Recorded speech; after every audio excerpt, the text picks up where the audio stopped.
दोस्तों क्या आप लोगों को मालूम है कि आज के समय जो फास्ट चार्जिंग का जो पागलपन मार्केट में आपको देखने को मिलता है, 200 वाट और उसके ऊपर की चार्जिंग, ये सब की शुरुआत ओप्पो ने करी थी। मतलब कि 2014 में ओप्पो ने अपनी वूक चार्जिंग को दिखाया था, जिसके अंदर 20 वाट पे वो चार्ज करता था और उस जमाने के हिसाब से वो सुपर फास्ट चार्जिंग कंसिडर किया जाता था, क्योंकि उसकी टेक्नोलॉजी ज्यादा एडवांस थी दूसरों के कंपैरिजन में। उसके कंपैरिजन में क्वालकॉम की जो क्विक चार्जिंग थी 18 वाट की, वो स्लो भी लगती थी और उसके अंदर फोन गर्म भी होता था। लेकिन ओप्पो ने कमाल करके दिखा दिया था। लेकिन इसके बाद 2015 में 50 वाट की चार्जिंग निकाली ओप्पो ने। और क्या आप लोगों को मालूम है कि यही चार्जिंग की टेक्नोलॉजी घूम फिर के आपको OnePlus में डैश चार्जिंग के नाम से देखने को मिली और Realme ने इसे वुक चार्जिंग को अपनाया था। लेकिन इसके साथ कुछ खास बात है कि इस चार्जिंग की टेक्नोलॉजी रुकी नहीं, पहले 20 वाट पे, फिर 50 वाट पे, फिर इसका 65 वाट वाला वर्जन निकाला गया। आज के समय में 100 वाट, 150 वाट भी, और जो ओप्पो ने जो 240 वाट की चार्जिंग का डेमो दिखाया था ना, वो भी यही चार्जिंग पे बेस्ड है। और इसके साथ ही एक और खास बात मैं आपको बता सकता हूँ, वो ये है कि ये टेक्नोलॉजी जो रहती है ना, टाइप सी पोर्ट पे अकेले काम नहीं करती, माइक्रो यूएसबी पर भी काम करती है। क्योंकि शुरुआत में कुछ फोन्स जो आए थे ना 20 वाट की चार्जिंग के साथ, उनके अंदर माइक्रो यूएसबी पोर्ट था,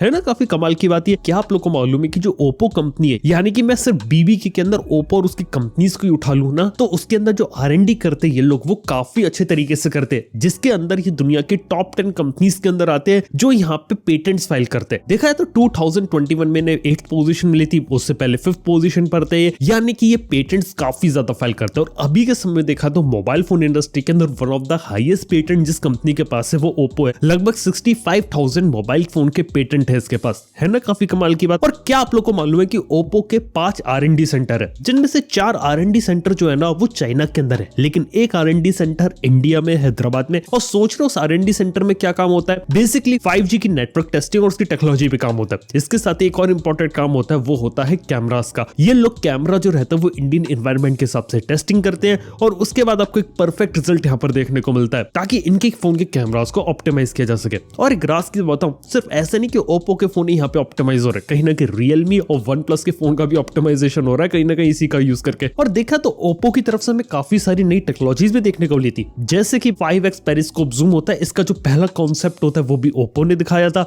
इसके साथ ही जो रोटेटिंग कैमरा का कॉन्सेप्ट फोन है वो भी उन्होंने बनाया था। ओप्पो फाइंड एक्स के अंदर जो स्लाइडिंग कैमरा मैकेनिज्म होता है वो उन्होंने बनाया था। पहला फुल्ली 3D हिडन कैमरा का सेटअप भी इनके पास था। यहाँ तक कि जो पहला अंडर डिस्प्ले कैमरा का फोन का जो डेमो था वो भी इन्होंने दिखाया था। हालांकि कुछ चीजें मार्केट में नहीं है, लेकिन चीजें इन्होंने काफी पहले डेवलप कर ली थी। यहाँ तक कि एक जो चीज जो आज के समय मार्केट में काफी पॉपुलर है, जो ओप्पो ने बनाई थी ना, वो पता है क्या था? AI beautification mode.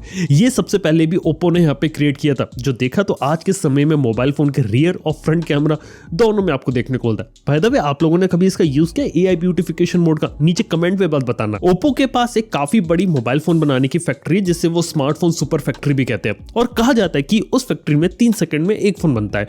लेकिन क्या आप लोग को मालूम है कि वो ओप्पो का फोन 9 सेकंड में बनाती है, लेकिन जबकि फैक्ट्री में 3 सेकंड में एक फोन बनता है? क्योंकि उसी फैक्ट्री के अंदर आपको Realme और OnePlus के फोन भी देखने को मिलते हैं। ओप्पो के साथ साथ Realme और OnePlus पूरी तरीके से कनेक्टेड है, और इनके डब्बे के पीछे भी आप देखोगे ना तो मोबाइल फोन की मैन्युफैक्चरर का जो एड्रेस होगा ना वो ओप्पो का होगा।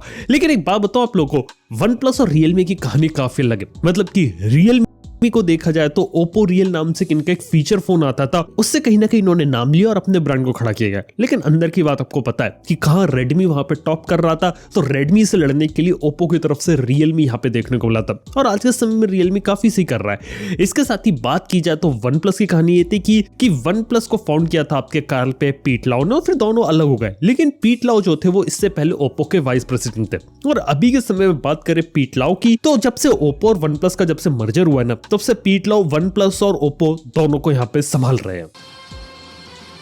यानी कि OnePlus के CEO है और ओप्पो के चीफ प्रोडक्ट एक्सपीरियंस ऑफिसर है। यस, ये है पीट लाओ की कहानी। लेकिन इसके बाद एक राज की बात बताऊं कि आखिर ओप्पो और OnePlus ने मर्जर आपस में क्यों किया था। बेसिकली ओप्पो को ये बात पता थी कि ओप्पो जो है वो महंगे सेगमेंट में कूद नहीं पा रहा, लेकिन OnePlus का यूज करके वो महंगे फोन आसान तरीके से बेच लेता है। और ओप्पो ने पास में देखा कि उसकी फाइंड एक्स सीरीज चली रही, इसलिए OnePlus का यूज करके प्रीमियम सेगमेंट में उस टेक्नोलॉजी को उतार रहा है और वहां पे महंगे फोन्स के ऊपर फोकस कर रहा है। इसके साथ ही बात की जाए तो अभी ओप्पो ने अपना N2 फ्लिप निकाला है, लेकिन उसे पता है कि शायद वो इतना ज्यादा बिकेगा नहीं, इसलिए आगे चल के वन प्लस ब्रांड के अंदर भी वो फ्लिप और फोल्डेबल लाने वाले हैं, जिससे उसे एक बेनिफिट ये मिलेगा कि कहीं ना कहीं महंगे में वो फोल्डेबल बेच पाएगा और कहीं ना कहीं सैमसंग जैसी कंपनी को टक्कर दे पाएगा। ये है ओप्पो का एक प्लान, लेकिन इसके साथ ही ओप्पो ने वन प्लस का भी फायदा उठा सकते हैं, जैसे कि हैसलब्लेड की टेक्नोलॉजी अपने अंदर ले सकता है। और ऐसी बात की है, जब वन प्लस ने अनाउंस किया अपने फ्लैगशिप फोन में 4 मेजर एंड्रॉइड की अपडेट देंगे, तब ओप्पो की तरफ से भी न्यूज आएगी कि वो भी 4 साल के मेजर एंड्रॉइड अपडेट्स देने वाले हैं। इसके साथ ही बात की जाए तो वन प्लस एक ऐसी कंपनी है जिसने यूएसए के अंदर अपनी प्रेजेंस बना रखी है, लेकिन अब ओप्पो के अंडर पूरी तरीके से आने के बाद अब ओप्पो को भी इनडायरेक्ट वे में एक्सेस मिल गया है यहाँ पे यूएसए का, क्योंकि पता है आप लोगों को यूएसए के अंदर चाइनीज कंपनी का जा पाना बहुत मुश्किल होता है। Xiaomi कई सालों से ट्राई कर रही है, वो अपनी जगह नहीं बना पाए, Huawei तो बैन ही हो रखी है,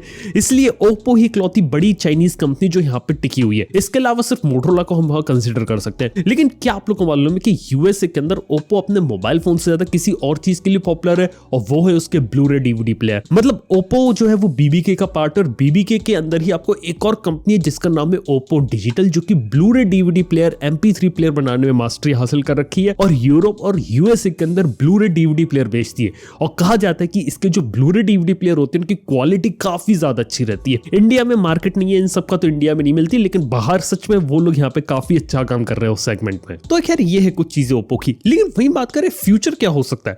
फ्यूचर में देखा जाए तो हमें पता है कि AR VR के ऊपर आज के समय हर एक कंपनी है, एप्पल और सैमसंग ने भी अनाउंसमेंट कर रखा है, लेकिन ओप्पो ही एक ऐसी कंपनी थी जिसने सबसे पहले अपने AR वाले प्रोडक्ट का डेमो दे दिया था, ओप्पो एयर ग्लास का।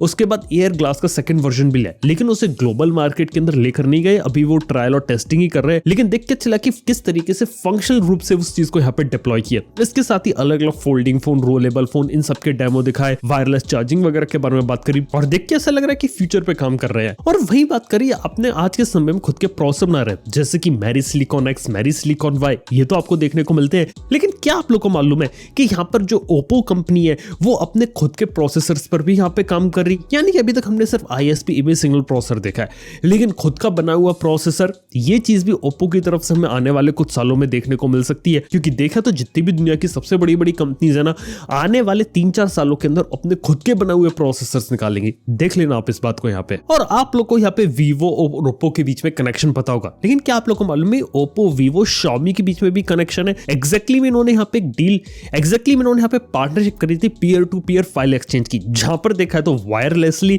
एक डिवाइस से डेटा आप दूसरे डिवाइस को आसान तरीके से भेज सकते हैं, बिना किसी थर्ड पार्टी ऐप का यूज करे, बिना इंटरनेट का यूज करे। ये काफी अच्छा तरीका है, जैसा आपको गूगल में नियर बाय शेयर मिलता है ना, ठीक कुछ वैसी चीज यहाँ पर आपको देखने को मिली थी। लेकिन ये देख के काफी अच्छा लगा कि तीनों ब्रांड आपस में कोलैबोरेट यहाँ पे कर रहे कुछ इस टाइप की टेक्नोलॉजी के लिए, तो कि यूजर्स के लिए काफी अच्छी रहे। हालांकि बात यह है तो ओप्पो यहाँ पे जाना चाहता है अपने कलर ओएस के लिए।